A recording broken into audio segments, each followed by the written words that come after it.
I've been waiting here far too long.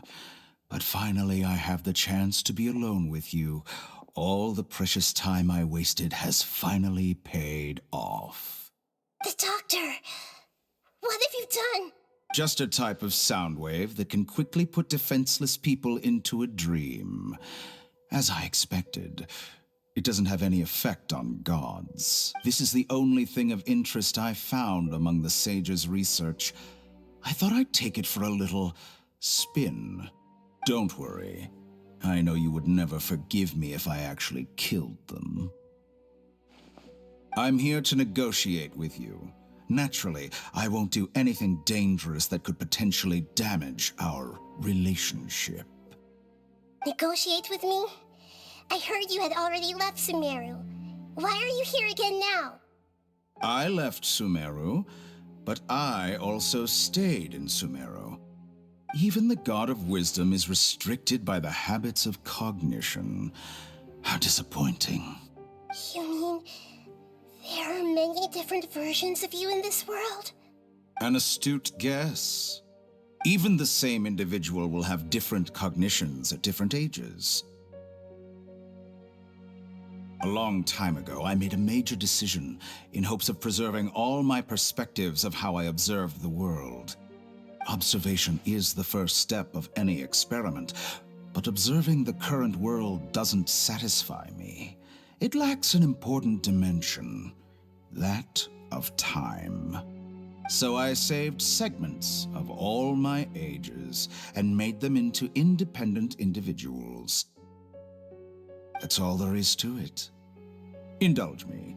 How does the God of Wisdom find my method of seeking knowledge? It's an insult to the very concept of life. Life inherently has many rules and restrictions, each with its own significance and reason to exist. They can't be broken on a whim. Good. Amazing, even. Indeed, it's difficult for humans to make peace with themselves, not to mention oneself from a different period. Since you were in the academia, why wait until now to show up? You could very well have stopped us and helped that fake god. Simple. Let me ask you this. Would any staff member ever help the subject in the middle of an experiment? It was my experiment, so why should I interfere with the results? The academia saw the plan to create a god as their ultimate goal, yet you only saw it as an ordinary experiment. You really are crazy. If the experiment succeeded, you would have had a new god on your hands. How would you have faced your own god then? Would you still take the same stance? Would you still hold the same view of yourself? I'm first and foremost a scholar. These results should be left to the judgment of the hypothetical me confronted with that outcome. But you're right. And that's exactly why I'm disappointed with the conclusion of this experiment. As an individual, you don't have any sense of belonging. You seem to have even fewer convictions than a typical scholar. Oh no, I certainly have my own convictions. They just don't fit your standards, that's all.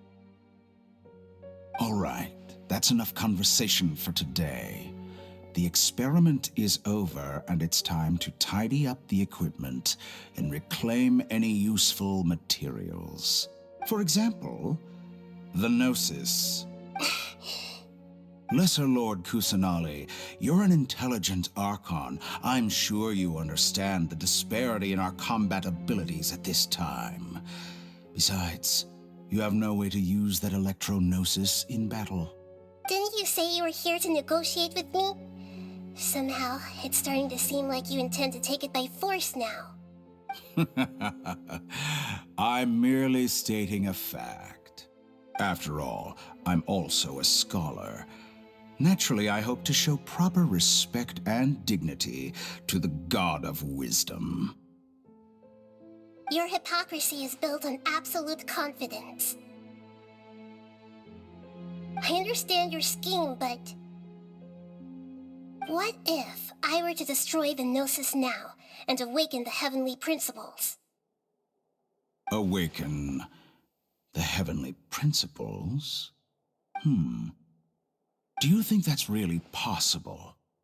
The heavenly principles have been silent for many years, but the gnosis are symbols of their control over Teyvat and all the laws. Will the destruction of a gnosis attract the attention of the heavenly principles? And if so, how do the Fatui plan to deal with the consequences? Do you dare to gamble such a possibility with me?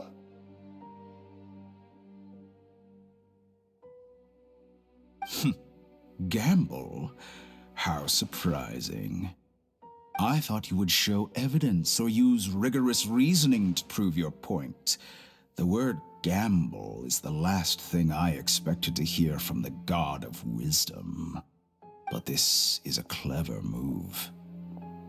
You must have seen through me when I first captured your consciousness. As a scholar, I respect all possibilities. This has always been my principle and is an essential trait as an experimenter. Indeed, I can't ignore this possibility. So tell me then, what are your conditions? This foreign gnosis will only lead to disaster if it stays in Sumeru. But this electro-gnosis is the prize I obtained after defeating one of your fellow harbingers. Now, as the one who initiated this cascade of events, shouldn't you pay the corresponding price? Price? Interesting. What price would you have me pay? How about erasing all your other segments? So this is how you wish to restrict me, the most threatening opponent of the Nation of Wisdom. What you request of me is like plucking out the eyes I have placed in the dimension of time. Segments are extraordinarily difficult to make. They require extremely rare resources and enormous amounts of time and effort, requiring me to destroy them all here and now. Bravo. A suitably wise decision on your part. Yes, how very interesting. Can I assume that you have long been wary of me? Among all the versions of me, this segment you see now is the most selfish. If it weren't me, your idea wouldn't have worked. What did you see when you were imprisoned? You were observing me, and that's how you know I've long grown tired of their doubts and endless arguments. Like you said, it's difficult to make peace with yourself. Being as smart as you are, have you managed to do that? I see. If you think all those versions of me are worth a gnosis, then deal. You sure didn't hesitate much. Is the relationship between all the versions of you really that bad? I don't think there's any need to dwell on that. The surplus versions of me can be exchanged for a gnosis. Do you think anyone can offer themselves at a higher price? Besides, with my abilities, it's only a matter of time until I find better perspectives. Perhaps it's best to say, you're just temporarily ahead. But what I'd like to know is, how can you be sure that I've really erased them? I can see your remaining honesty.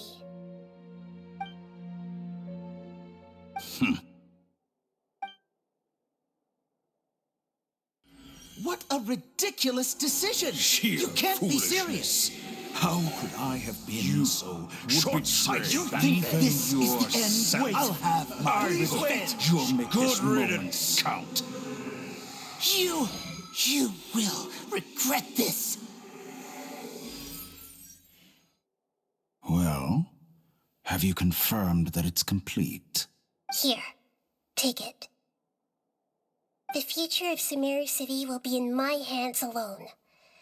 I will shut down the Akasha and let curiosity and the thirst for knowledge drive the realm of academics once again.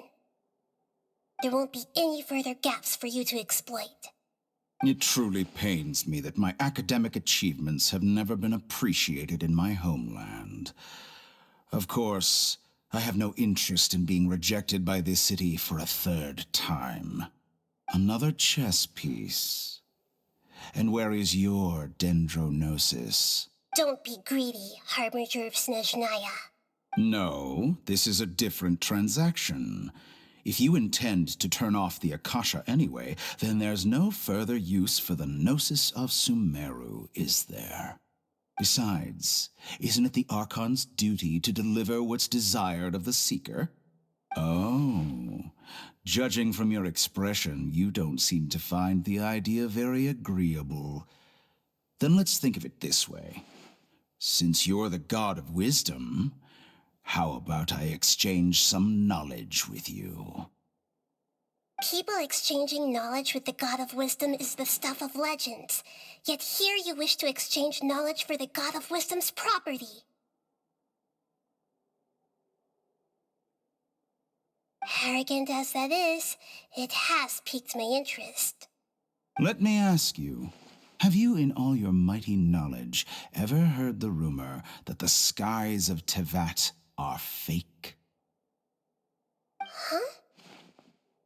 That's the secret hidden by Ermin's soul concerning the truth of this world. Once I finish telling you about this, it will be time for me to say goodbye. With negotiations, we've all gotten what we wanted. I'm very glad I got to meet you like this. Your arrogance may know no bounds, and convictions may mean nothing to you. But I'll still listen to what you have to say.